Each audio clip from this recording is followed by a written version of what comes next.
आपका ओपिनियन क्या है? देखिए, कल का जो डिसीजन है, जहां तक मुझे लग रहा है हमारे फेवर में होगा।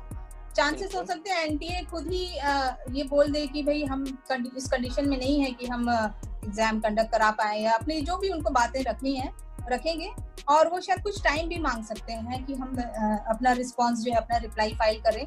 कोर्ट में क्या होगा इसका हम नहीं बता सकते हैं, because matter is pending. But जहां तक as per hour experience and knowledge जो हमें लगता है वो ये है कि बिल्कुल स्टूडेंट्स के फेवर में होगा।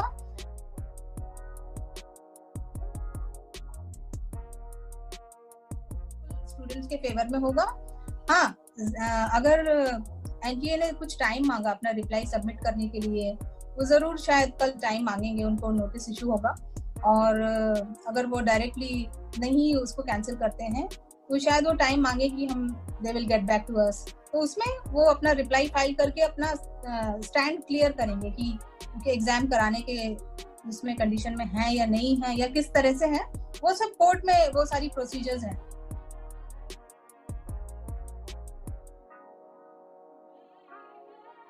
तो बच्चों को मेरा यही सजेशन है और अपील है कि आप कोर्ट हमारे ऊपर छोड़िए, कोर्ट के जो केसेस हैं जो हम फाइट कर रहे हैं, that everyone don't be scared, don't panic. हम पूरी तरह से बच्चों के लिए प्रिपेयर्ड हैं, उनके लिए फाइट कर रहे हैं, और भी बच्चों के लिए हमने किया है, ऐसा नहीं है। बट आप लोग अपनी पढ़ाई के ऊपर ध्यान दें। एग्जाम पोस्टपोन होते हैं तब भी आपको पढ़ना होगा।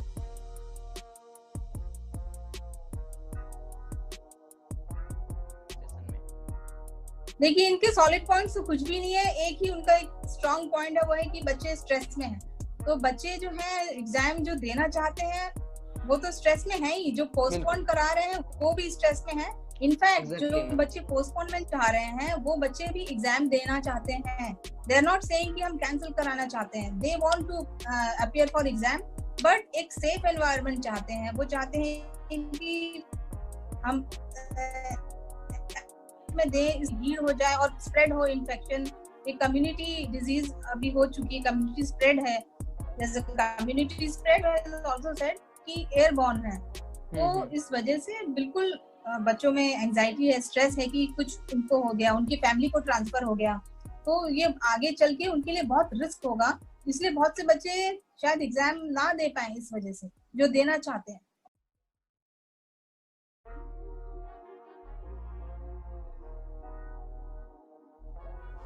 देखिए, सुप्रीम कोर्ट डायरेक्शन नहीं देंगे। किसी भी आप केसेस में देखेंगे तो they have never given any direction for cancel any exam और टू पोस्टपोन एनी एग्जाम। वो उन्होंने इंस्टीट्यूट से ही पूछा है, चाहे वो कॉमेट के हो, चाहे वो सीबीएसई के एग्जाम हो, आईसीएसई हो। उन्होंने इंस्टीट्यूट से पूछा है कि whether you will be in a position to conduct exams और नॉट। इस केस में भी हाँ, तो इसमें भी एनटीए से पूछा जाएगा, तो एनटीए को बताना पड़ेगा कि वो किस तरह से एग्जाम को प्रिपेयर करा रहे हैं, उसकी क्या उनकी प्रिपरेशन है, वो इसमें कॉन्फिडेंस उनको है या नहीं है। बिकॉज सीए के मैटर में भी आईसीएआई ने बोला था एग्जाम्स हम कराएंगे, एसओपी फॉलो हो गई, लेकिन प्रॉब्लम आई थी कि सेंटर्स उनके पास अवेलेबल नहीं थे, स्टेट गवर्नमेंट की परमिशन नहीं थी। यहाँ पे एनटीए अगर एग्जाम कराना चाहता है तो क्या ये पैन इंडिया एग्जाम है, क्या वो पूरे ऑल ओवर इंडिया में उनको परमिशन मिलेगी बाकी स्टेट गवर्नमेंट से या नहीं मिलेगी?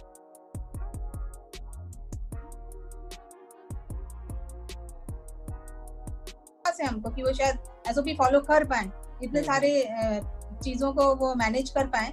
बट अगर सेंटर्स ही उनके कंटेनमेंट जोन में होंगे तो एग्जाम कैसे फॉलो कर, एसओपी कैसे फॉलो होगी? अगर 60,000 बच्चे हैं और उनके पास अगर 10 सेंटर्स हैं, उन 10 सेंटर्स में अगर 5 कंटेनमेंट में चले जाते हैं तो क्या उनके पास ऐसा कोई प्रोविजन है कि वो एक्स्ट्रा सेंटर्स उस दिन उन बच्चों को प्रोवाइड करेंगे जो कि एग्जाम देना चाहते हैं? अगर नहीं कर पाएंगे तो उन 5 सेंटर्स में वो एसओपी कैसे फॉलो करेंगे, जहाँ पे एक सेंटर में उनको लिमिटेड नंबर ऑफ स्टूडेंट्स ही रखने की।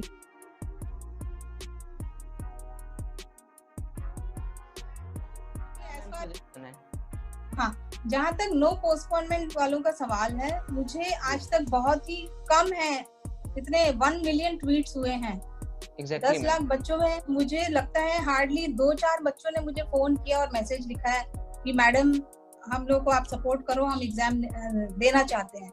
जिन्होंने किया उनको भी मैंने समझाया कि आप एग्जाम, अगर आपका सेंटर कंटेनमेंट जोन में आ जाता है या आपकी फैमिली में या किसी को कुछ प्रॉब्लम हो जाती है, क्या आप एग्जाम दे पाएंगे?